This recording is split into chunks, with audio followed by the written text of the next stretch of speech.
बाबा, जैसे बाबा कहते हैं कि सूक्ष्म वतन कुछ ऊपर, सूक्ष्म वतन कुछ होते नहीं है, तो ऐसे भी लगता है कि ऊपर परम धाम भी कुछ होते नहीं, सृष्टि में ही सब कुछ है।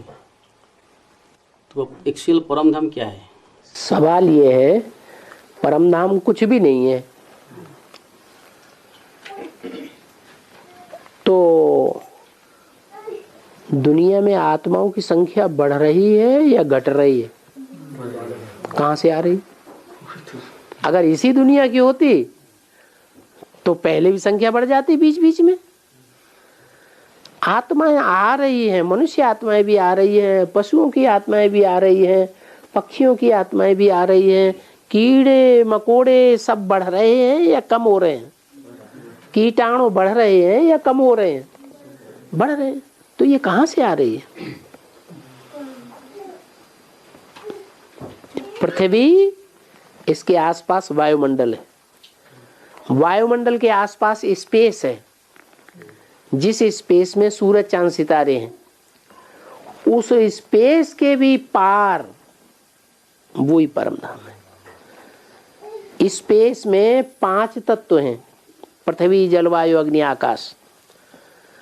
लेकिन एक ऐसा धाम भी है जहां ये 5 तत्वों की दुनिया है ही नहीं, वहां सिर्फ आत्माएं ही रहती हैं।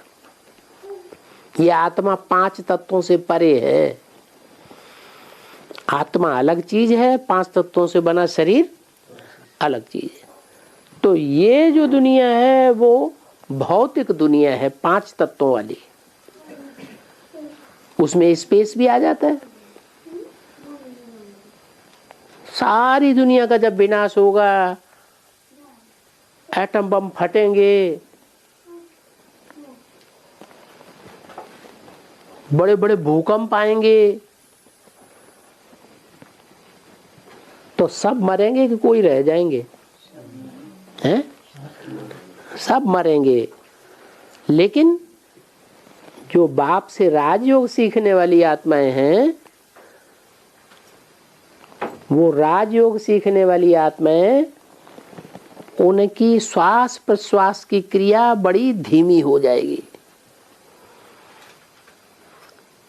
एटमिक एनर्जी का उनके ऊपर असर नहीं होने वाला, बाकी का तो श्वास प्रश्वास चलता रहेगा। तो एटमिक बमों की जो बदबू है, जो विषैला तत्व है, वो उनको घर कर जाएगा। तुम बच्चे याद में जाएंगे ऊपर, शरीर तो रहेगा इस सृष्टि पर, लेकिन बर्फ के अंदर रहेगा। बर्फ के अंदर चीज सुरक्षित रहती है या खराब हो जाती है? सुरक्षित रहेगी। पेड़ पौधों में भी आत्मा होती है, लेकिन उनकी जड़त्व में बुद्धि है।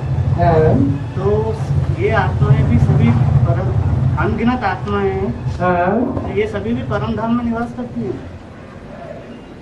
जो जितनी सूक्ष्म बुद्धि आत्मा होगी, वो परम धाम में उतना ही परे ते परे स्टेज में, पृथ्वी से उतना ही परे ते परे स्टेज में रहेगी। और जो जड़त्वमयी आत्माएं होंगी नंबरवार, वो उतना ही पृथ्वी के नजदीक रहेंगी सब परम धाम में। 5 तत्वों वाली वायुमंडल वाली पृथ्वी के आकर्षण में नहीं रहेंगी, लेकिन कोई पृथ्वी के नजदीक रहेंगी और कोई पृथ्वी से एकदम परे रहेंगी। पृथ्वी के आकर्षण से सबसे जास्ती परे रहने वाली आत्मा कौन सी है? शिव बाप। उसके बाद इस मनुष्य सृष्टि का पिता, उसके बाद है, उसके बाद अष्टदेव। जैसे कि माला बनती है, फर्स्ट क्लास माला, सेकंड क्लास माला, थर्ड क्लास माला।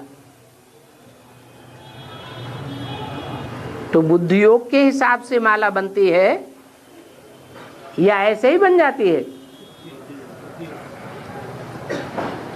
जितना जितना तीक्ष्ण बुद्धि योग है, जितना जितना चैतन्य बुद्धि होने के कारण बाप की पहचान होगी, उतना ही नजदीक रहेंगे बाप के। और जड़त्वमयी पृथ्वी और उससे लगे रहने वाले 5 तत्वों के परे होगी। ये नियम है बुद्धि योग का। सतयुग में तो होते ही थोड़े हैं, तो कलयुग के अंत में जो मक्खी मच्छरों मुआफिक दुख ही दुख देने वाले मनुष्य पैदा होते हैं। क्या कहा? जैसे जैसे समय बीतता जाता है 5000 वर्ष के ड्रामा का, वैसे वैसे दुख देने वाली आत्माओं की संख्या बढ़ती है या घटती है? दुख देने वाले मनुष्य ही उतरते रहते हैं। तो ऐसे मक्खी मच्छरों जैसे मिसल मनुष्यों को सोचना चाहिए कि जब विनाश होता है तो ये सब कहाँ गए होंगे? है? अरे मनुष्य आत्माएं तो बता दिया कि परम धाम में जाएंगी। ये मक्खी मच्छरों की मिसल जो ढेर की ढेर आत्माएं कहाँ जाएंगी? कहीं जाएंगी कि यहीं लटक जाएंगी? है? जाएंगी, वो भी परम धाम जाएंगी।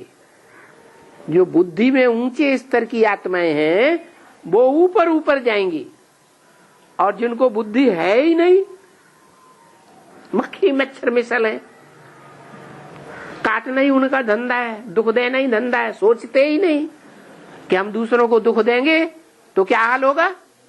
है? दुखी होके मरेंगे, फिर मक्खी मच्छरों में से आके जन्म लेना पड़ेगा। उनको बुद्धि ही नहीं है, तो वो नीचे नीचे रहती है। नहीं समझ में आया? परम धाम में आत्माओं के रहने का स्तर क्या होता है? श्रेष्ठ बुद्धि वाली आत्माएं ऊपर और निश्रेष्ठ बुद्धि वाली आत्माएं नीचे। कोई में तो बुद्धि होती ही नहीं, ऐसे ऐसे प्राणी हैं, तो वो सब नीचे के स्तर में रहते हैं। कहाँ गए? वो भी परम धाम में नीचे स्तर में गए।